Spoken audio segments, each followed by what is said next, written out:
O Nascimento da Tragédia foi a primeira obra escrita por Nietzsche, e é sobre ela que falaremos no vídeo de hoje.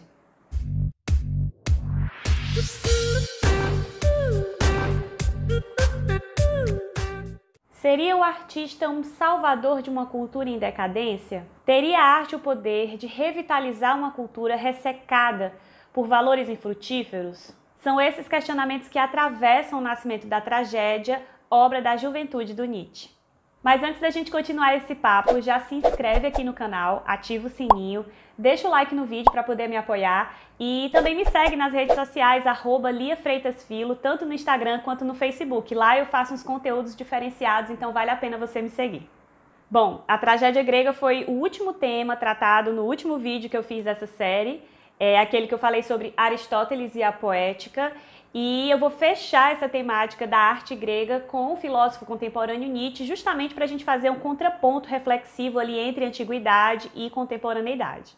Como eu falei no início do vídeo, o Nietzsche nessa obra faz um retorno ao passado da arte grega para pensar a arte e a cultura do seu tempo. Para ele, a cultura alemã ali do final do século XIX era fundamentada em valores de uma racionalidade estéril, e isso reverberava na produção artística daquele tempo. A questão é que para Nietzsche muitos desses valores vinham de uma herança do pensamento socrático. E o que Nietzsche faz nessa obra é retomar os valores da cultura grega antes de Sócrates. Ele tenta pensar como esses pressupostos da cultura grega, manifestados na tragédia principalmente, podem ajudar a salvar aquela cultura em decadência do seu tempo. Dois pontos de partida essenciais que o Nietzsche apresenta nessa obra para a gente compreender não só a tragédia grega, mas a cultura helênica como um todo, é o contraponto entre o apolíneo e o dionisíaco. Apolo e Dionísio eram dois deuses, filhos de Zeus. Apolo era o deus do sol, que representava a luz, a ordem, a unidade, os sonhos. E Dionísio era o deus do vinho, que representava a loucura, o desejo e os instintos. Os dois arquétipos desses deuses formavam uma unidade que estruturavam não só a tragédia grega, segundo Nietzsche, mas a cultura grega como um todo, a cosmovisão dos gregos ali naquele momento.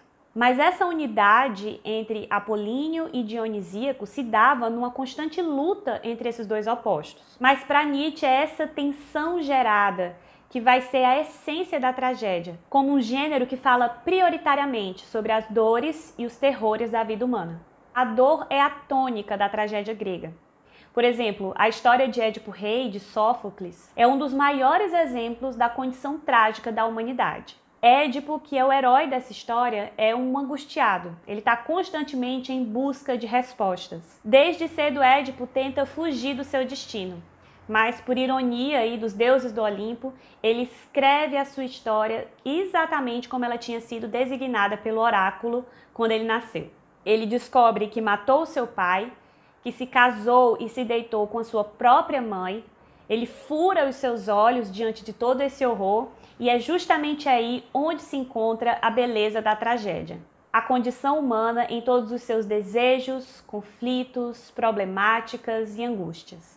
A tragédia grega ela tem origem nos ditirambos, que eram cânticos entoados por um coro em louvor e adoração ao deus Dionísio. As pessoas que iam compor esse coro usavam máscaras de bode, afinal, uma das imagens que representa Dionísio é o bode. Inclusive, o nome tragédia vem do termo grego tragos, que significa bode. O culto a Dionísio, desde o início, tinha esse caráter instintivo e de loucura, e todos os desejos do corpo, inclusive os desejos sexuais, eram vividos de forma muito livre durante esses rituais. O teatro grego, a tragédia grega, portanto, ela passa a se configurar realmente quando essa energia dionisíaca passa a ser estruturada pela razão ordenadora apolínea.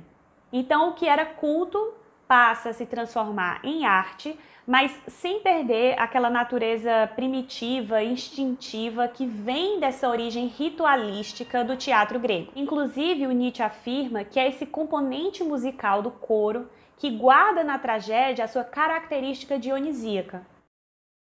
Woe unto man, brave Achilles, slain in trial by blood, for prize the bride of Menelaus, and father of Antigone, ruler of Thebes, self-rendered sightless, by lust for expiation, lost victim of bewildered desire. E aqui entra a crítica de Nietzsche a Eurípides, um dos grandes dramaturgos gregos, assim como Sófocles, que segundo Nietzsche é Eurípides que começa a tirar a importância do coro da estrutura da tragédia grega graças à influência socrática. Eurípides era um homem muito interessado em ciência e filosofia, e o grande debate científico ali da Grécia do século V a.C. foi impulsionada e motivada pelo debate socrático acerca da verdade. Como a gente sabe, o Sócrates ele subordina tudo que vem do corpo e da sensibilidade à razão. E por isso ele via a arte como um empecilho à vida científica e moral. Inclusive, essa visão vai influenciar Platão, que era o seu discípulo, e a gente viu isso no primeiro vídeo da série Beleza, Arte e Filosofia, que fala sobre como Platão enxerga as artes poéticas como a ameaça à ordem da república. Sócrates via essas forças instintivas, irracionais, dionisíacas da arte e da poética, da tragédia, como algo que precisava de cura. E a cura para isso seria a força da racionalidade, do conhecimento, da verdade que levaria ao verdadeiro bem.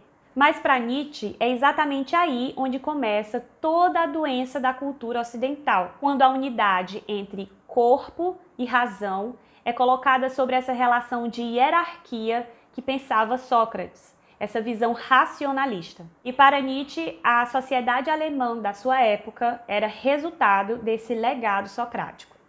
Por isso, a proposta de Nietzsche, que vai ser desenvolvida depois ao longo das suas outras obras, é trazer esse elemento trágico da cultura grega, não só para a produção da arte contemporânea ali, da arte do seu tempo, mas para a reestruturação da própria cultura em que ele vivia. Nietzsche entendia que, assim como os gregos, nós não deveríamos dissociar a arte da vida. O componente trágico presente em toda a filosofia nietzschiana entende que é a partir do corpo que começa a nossa potência de vida. E a nossa razão deve afirmar toda essa potência, expressá-la e não negá-la. A cisão que Sócrates provocou entre corpo e razão é aquilo que vai proporcionar à cultura ocidental a sua decadência.